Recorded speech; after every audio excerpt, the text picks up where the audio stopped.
lovely little quick video on how to paint a pansy positively. If you want to see the full length one, I'll put a link to that below. This will be a card in the end, so I'm going to put the beautiful positive pansy over there and then a lovely soft background over on that side.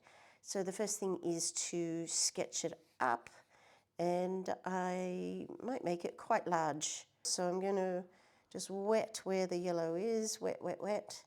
And then I'm going to grab yellow and put it in first. There, and it's over there. And it's down here, lots of it on this one. Down there, there, there. And of course that magic pure yellow strip there. So I'm going to make the yellow strip larger than it actually is. And there's a pale version there. Now we're going to put in a background, which is technically negative painting. I'm going to be using the same colours, and I'm going to try and remember to splatter in some gold while it's lovely and wet. I'm just going to tip it.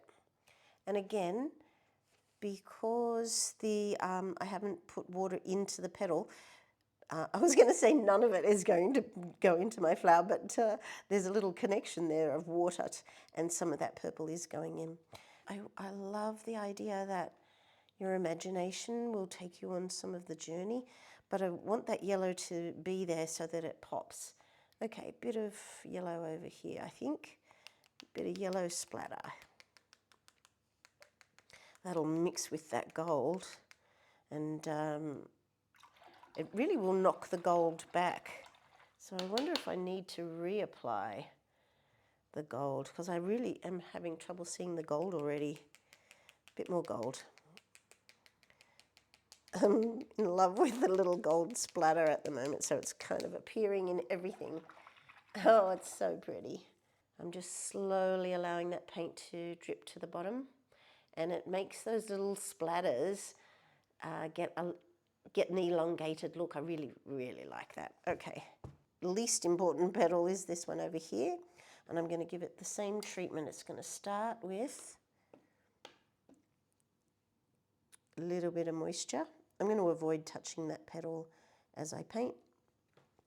A little bit of moisture, a little bit of purple. This one is actually darker over here. I'm leaving little tiny gaps so you can see it. There.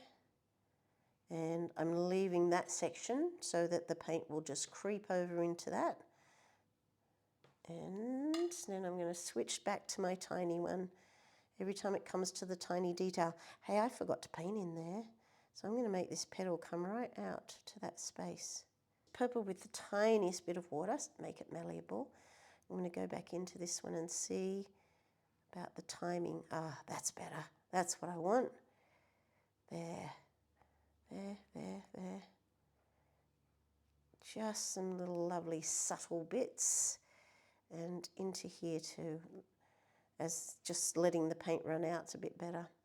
I'm going to allow that to go right out, and I might deal with that now because they're a bit heavy-handed. A little bit of water to just get rid of them. It's quite obvious, those lines. They've got like almost hard edges, so that's kind of cool.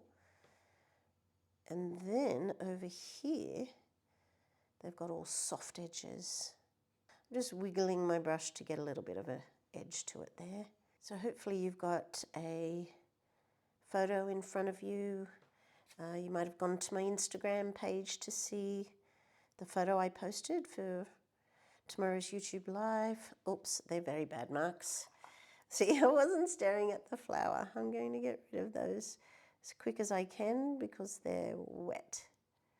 Okay, now keep moving around. The purple just went straight over that yellow. I wonder if I can soften that purple edge. That's a bit better.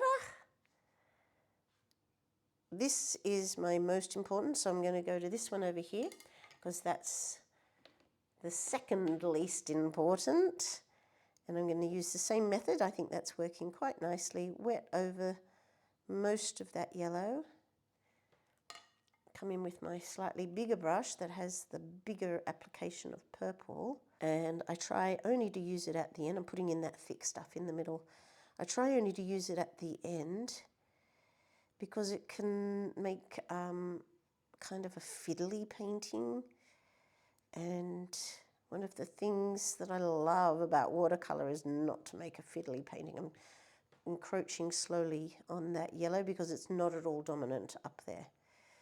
And hopefully small enough amount that it's not overly noticeable. All right, now I'm ready for the final petal, which is the main petal. Super ruffly, and water first. Just some dirty water and come down here. This is the darkest petal, so go into my mid-tone and butt it up against that yellow, really trying to use the point there. The little point just goes ever so delicately into the yellow. Flick it in with my little tiny liner. There's no paint on this liner. It's just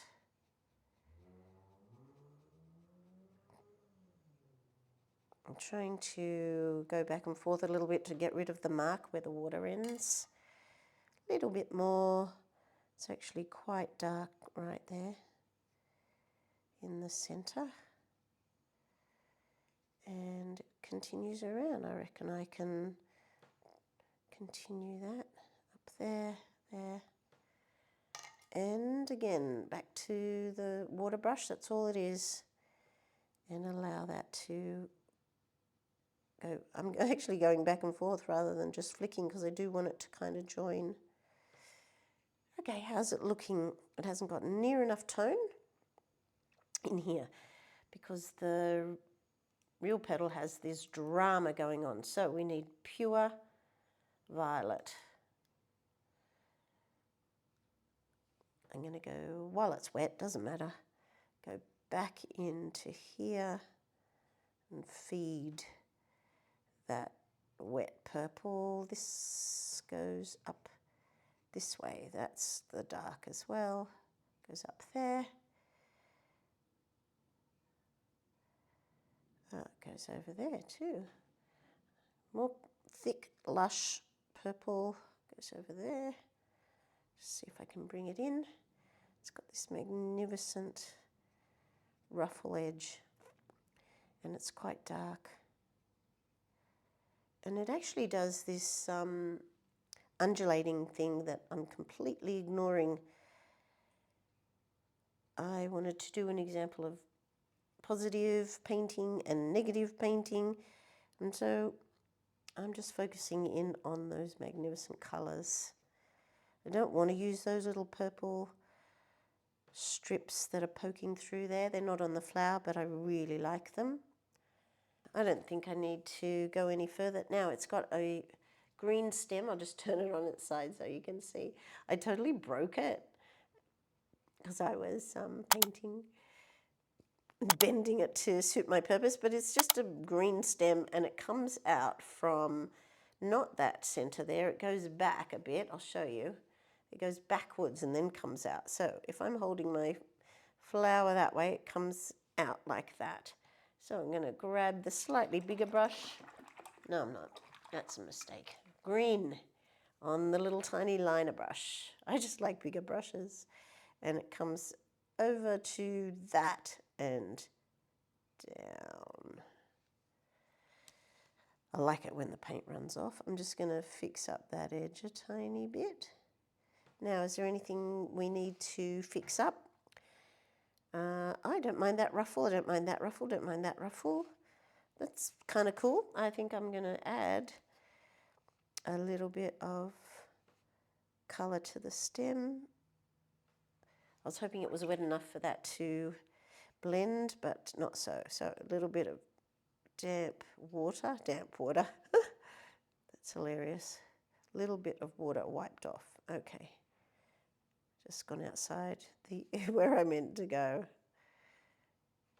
Hopefully no one notices that one. Right, I'm going to say it's done. Thank you for joining me, guys. I really appreciate it. See you next time. Bye.